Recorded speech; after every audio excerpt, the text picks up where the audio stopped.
In the fall of 2024, Ukrainian and Western authorities raised the alarm. Over 10,000 North Korean soldiers were sent to Russia. This number alone was enough to spark major concerns. 10,000 North Korean soldiers, known for their rigor and unconditional obedience to orders, were now ready to support a waning Russian war effort. And yet, the moment came when they sprang into action, their first real confrontation. However, they did not sow panic. They did not manage to destabilize Ukrainian positions. They did not alter the course of the war. Instead, these reinforcements achieved only one result, and an unexpected one at that. They attacked their own allies. They killed Russian soldiers, the very ones they had come to support. Thus, North Korea's debut in the Russo-Ukrainian conflict turned into Russia's latest humiliation, but initially not through combat. At first, the North Koreans were kept in support roles, freeing up Russian troops to move to the front lines. They dug trenches, built fortifications, and carried out the heavy labor that the exhausted Russian troops could no longer handle. It was by no means glorious work, but it had a purpose. Exactly, they opened fire on their own allies, and it wasn't just a few stray bullets. This monumental error led to the deaths of 8 soldiers. But the situation becomes even more interesting, or more tragic, depending on one's perspective. The troops involved in this incident were not ordinary Russian soldiers. They were not regular recruits. No, these were members of the so-called Akhmat battalions, some of the most loyal and feared troops in the Russian army. Largely composed of non-Chechen volunteers from across Russia, they are loyal to one man, Ramzan Kadyrov, the president of Chechnya.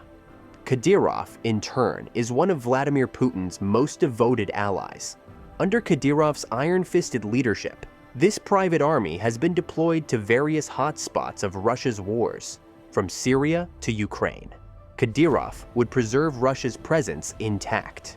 And yet, despite their fearsome reputation, despite their relentless brutality, they were not killed by Ukrainian forces, nor captured, nor ambushed by the enemy. No, 8 of these seasoned fighters were eliminated by their own allies. But how could this happen? How could everything go so wrong? According to the Defense Intelligence of Ukraine, GUR, the answer is as simple as it is disastrous. A language barrier. That's right, you heard correctly, language.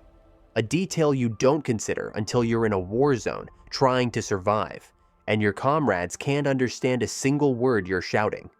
It seems, however, that this improvised dictionary did not include the expression, "don't shoot your own men." It's funny how basic things are always left out. Yet, to be fair, the North Korean soldiers didn't even understand the basic commands they were given. And let's not forget, we're talking about life and death instructions. For this reason, Lee Sung-kwon, a South Korean parliamentarian, called the language barrier between Russians and North Koreans more than just a mere inconvenience. It was, and still is, a true nightmare. Joseph S. Bermudez Jr., a North Korean defense expert at the Center for Strategic and International Studies, is not at all surprised by these developments. He was very straightforward. Conducting combat operations alongside an allied force that does not speak your language presents real problems, and no military dictionary was going to solve that. In an intercepted conversation, a Russian soldier openly expressed his dissatisfaction, stating that the leaders had no idea how to manage the new North Korean recruits. Moreover, the situation was complicated by the fact that one interpreter had to handle communication for 30 soldiers, an organization far from efficient, especially in a wartime context. The audio recording, filled with vulgar language and frustration, perfectly illustrates the chaos and lack of preparedness that characterized this alliance from the very beginning. This lack of cultural respect was evident from the first interactions when North Korean soldiers were called Chinese in the intercepted audio conversation. The mistake of confusing the nationality of the new allies reflects a far from promising start for this collaboration, doesn't it? Furthermore, it's relevant to analyze who these allies were that the Russians welcomed into their already exhausted ranks. Soldiers with no real battlefield experience, with poor training and questionable combat skills. But here's the problem. Even if a small number of Storm Corps soldiers were sent to Russia, they represent only a fraction of the total North Korean troops involved. And even that fraction probably does not include the best members of the Storm Corps, as a North Korean defector stated. Now, you might ask, aren't special forces supposed to be the best of the best? Well, yes and no. The situation is worsened by the fact that most of the forces sent to Russia come from regular North Korean army units. These units, despite their loyalty and indoctrination, have no real combat experience. In short, sending these soldiers to the front lines of the Russo-Ukrainian war is like sending lambs to the slaughter. Well, the last time substantial North Korean forces participated in a war was over 70 years ago, the Korean War, to be exact. Since then, there have been some overseas engagements, but they were rare and mostly in advisory or non-combat roles. For example, North Korean troops were sent to Vietnam during the war, but only a few dozen were involved in direct fighting. They also participated in minor roles in the Yom Kippur War and supported the Syrian government during its civil war. However, these engagements, while notable, were limited in scale and scope. This lack of experience, especially when confronted with Ukraine's seasoned soldiers, makes it clear why losses among these North Korean forces are expected to be brutal, and why killing their own allies is unlikely to be the last mistake they will make in this doomed mission. But here's the issue. None of this translates into battlefield efficiency against modern forces. Resilience does not win battles when drones and missiles fly overhead. The Storm Corps might bear the title of North Korea's pride, but against Ukraine's experienced forces, they remain mere cannon fodder.